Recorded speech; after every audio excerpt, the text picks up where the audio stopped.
Boa noite a todos do canal. Me chamo César e este relato aconteceu comigo na minha cidade, que é um pequeno município do interior de Minas Gerais. O ano era 2010 e nessa época eu morava em uma casa que ficava em uma rua mal iluminada. Havia acabado o colegial e eu me sentia muito só. E tudo o que eu precisava naquele ano eram novas amizades. Bem, eu conheci um garoto da minha idade que se chamava Kaique, e o irmão dele, uns 4 anos mais novo, que se chamava Gabriel. Então, era comum nós sempre dormir na casa um dos outros. Nossa amizade foi muito forte e dura até hoje. Passamos por brigas, discussões e tudo mais. Porém, a amizade resiste a tudo. Naquele ano, era comum assistirmos filmes de terror juntos e também ficar na porta de casa contando casos e experiências sobrenaturais que se passavam conosco ou com parentes e conhecidos. Certa vez, eu fui dormir na casa dos irmãos. Me lembro que estávamos vendo um filme de terror no DVD, que ficava no quarto deles. Eles logo adormeceram, e quando acabou o filme, eu fui até a cozinha para beber água. Daí, logo comecei a escutar um alvoroço de cães vindo da rua. A casa deste meu amigo era muito grande, e a mesma possuía um amplo quintal na frente da casa. E nesse quintal havia algumas árvores e um grande muro. Então, mesmo do segundo andar da casa, não dava para ver muita coisa na rua, pois o muro era grande e tapava quase toda a visão. Não dei muita importância para o alvoroço dos cães, até começar a ouvir um rosnado, porém, muito mais ameaçador para ser de um cão comum. Lembrei que da TV da sala havia um canal onde pegava o sinal das câmeras das esquinas que foram projetadas pelo vizinho. Talvez muitos de vocês já puderam vez ou outra ligar a TV e notarem que está vendo a rua em tempo real. Isso se dá devido à interferência de sinal. Eu liguei a TV no canal onde passava o sinal das filmagens da rua em tempo real, e o que vi me fez arrepender de tomar essa decisão. Era um enorme cão negro sendo acuado por outros cães menores. A criatura era literalmente um cão, mas quando aquilo ficava de pé como uma pessoa, deveria alcançar fácil quase 2 metros de altura. Aquela fera tentava subir em um jamelão que havia em uma pequena praça, mas os cães pareciam não temer a fera. A coisa investia contra os cães. Eles recuavam, mas logo acuavam a fera novamente. Pensei em chamar os meus amigos para verem aquilo, mas só me lembro que passou uma moto muito rápido, e parece que o motociclista percebeu a criatura, pois no mesmo instante que ele passava por ali, ele acelerou, e foi aí que a fera desistiu de subir na árvore, se pôs na posição de um quadrúpede e correu numa velocidade incrível em sentido à motocicleta. Bem, eu não sei se aquilo alcançou o motoqueiro, pois o raio de visão que a fera acabara de ir era além da visão das câmeras. Os cães até tentaram acompanhar aquilo, porém eles foram ficando para trás, pois os mesmos não possuíam tamanha velocidade. Fiquei mais um tempo observando pelas câmeras e nada da fera voltar novamente. No dia seguinte, Quando os meus amigos acordaram, eu logo contei a eles.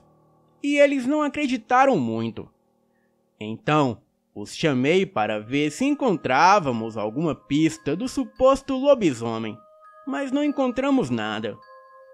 Mas quando fomos até o pé de jamelão, encontramos a árvore toda arranhada, como se alguma criatura com grandes garras tivesse arranhado toda e tentado subir. Naquele momento, eu não sei se os meus amigos acreditaram muito bem, pois apesar das marcas de garras na árvore, aquilo não provava nada para eles. Afinal, eles questionaram que as marcas já poderiam estarem ali, mesmo eu mostrando que as marcas eram recentes. Bem, eles só passaram a acreditar em mim depois de um fato inusitado. Aquela árvore começou a secar e a morrer aos poucos.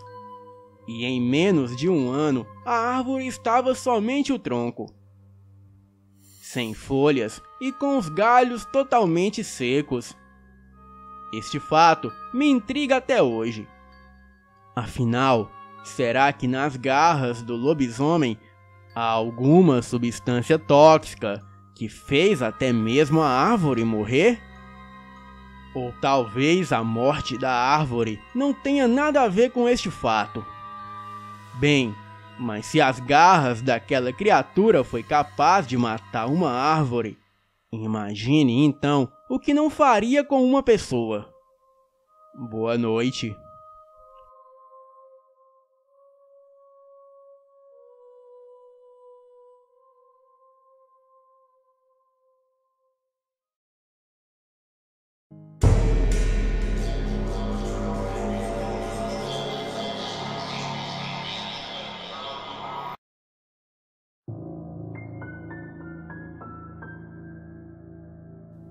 Era uma sexta-feira de quaresma.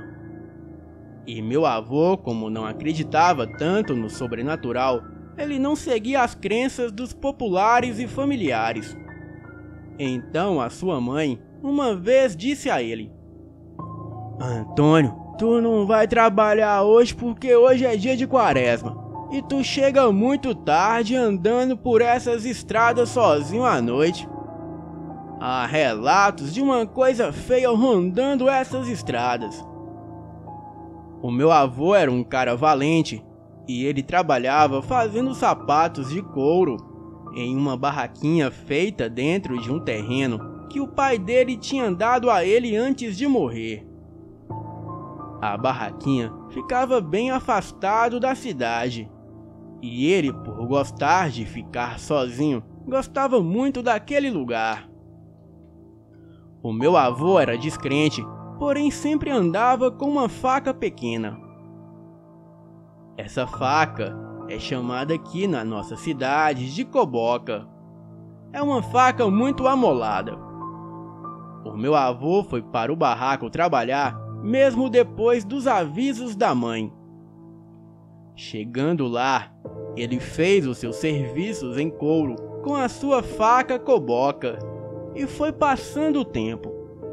Naquela época, ele tinha um cavalo, e as estradas que ele andava não tinham iluminação. Então, a noite logo chegou. Ele pegou seu cavalo e as suas bolsas de couro, botou a sua coboca na cintura e foi a caminho de casa. E já eram por volta de 10 horas da noite. Meu avô ia andando tranquilamente pela estrada de terra e de repente o seu cavalo empacou. O cavalo não andava nem para frente e nem para trás. Ele ficava batendo e gritando com o cavalo, mas de nada adiantava. Ele estava muito assustado. Mas de repente, o meu avô ouviu uma movimentação no mato. E então, ele logo pensou que talvez poderia ser o tal do lobisomem que a sua mãe vinha falando. Isso, se não for alguém querendo roubar suas tiras de couro. Então, logo ele gritou para aquilo aparecer. E foi aí que ele viu aquela coisa saindo do mato, pulando em cima do cavalo. E assim, derrubando ele e o cavalo no chão. O cavalo conseguiu se levantar rapidamente e sair correndo. E o meu avô sozinho ficou ali, com aquela criatura no escuro. A lua cheia no céu iluminava um pouco do caminho. Ele relata que a fera tinha mais ou menos 1,80 de altura. Era muito forte e com uma cara de macaco e focinho de cachorro. A sua pelagem era mais escuro que a noite que o cercavam. Aquela coisa partiu para cima dele e de imediato ele puxou a sua faca coboca e começou a lutar com a fera. A coisa tentava mordê-lo de todas as formas, mas o meu avô, por ser forte e jovem, ele conseguia evitar as mordidas. Mas ele também tentava de todas as formas acertar a criatura com a sua faca. Porém, ele não conseguia. Mas quando ele mudou a faca para a mão esquerda, num golpe rápido e certeiro, ele acertou bem na virilha da criatura. E assim, ele subiu a faca para a barriga. Aquela coisa deu um grito estrondoso de dor e saiu correndo muito rápido e cambaleando para dentro do mato.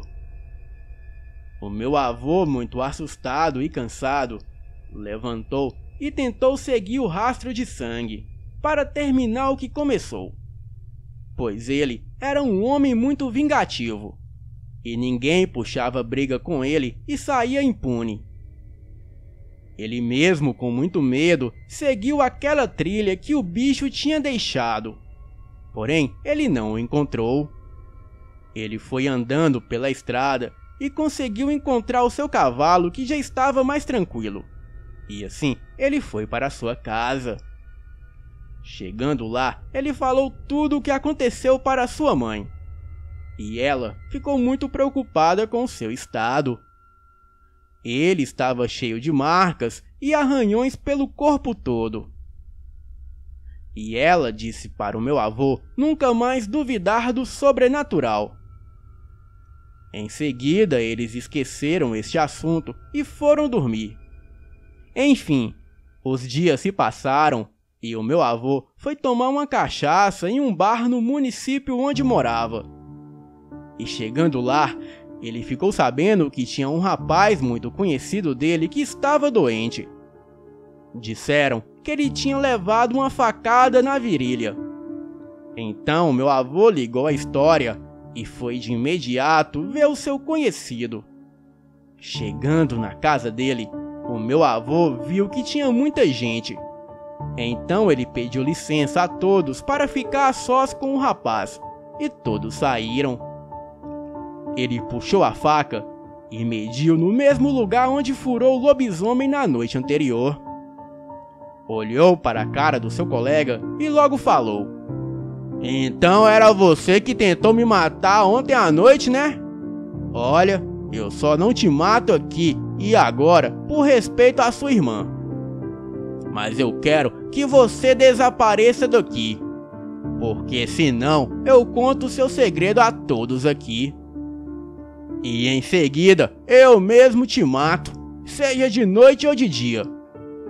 Então meu avô saiu daquela casa e o homem ficou sem dizer uma palavra. No outro dia, a irmã do rapaz falou: "Antônio, o meu irmão foi embora para a cidade grande e falou que sente muito pelo que aconteceu, mesmo sem eu saber o porquê." Então meu avô agradeceu o recado e calado ele se virou e saiu andando. E nunca mais aquele rapaz foi visto naquele município. Boa noite.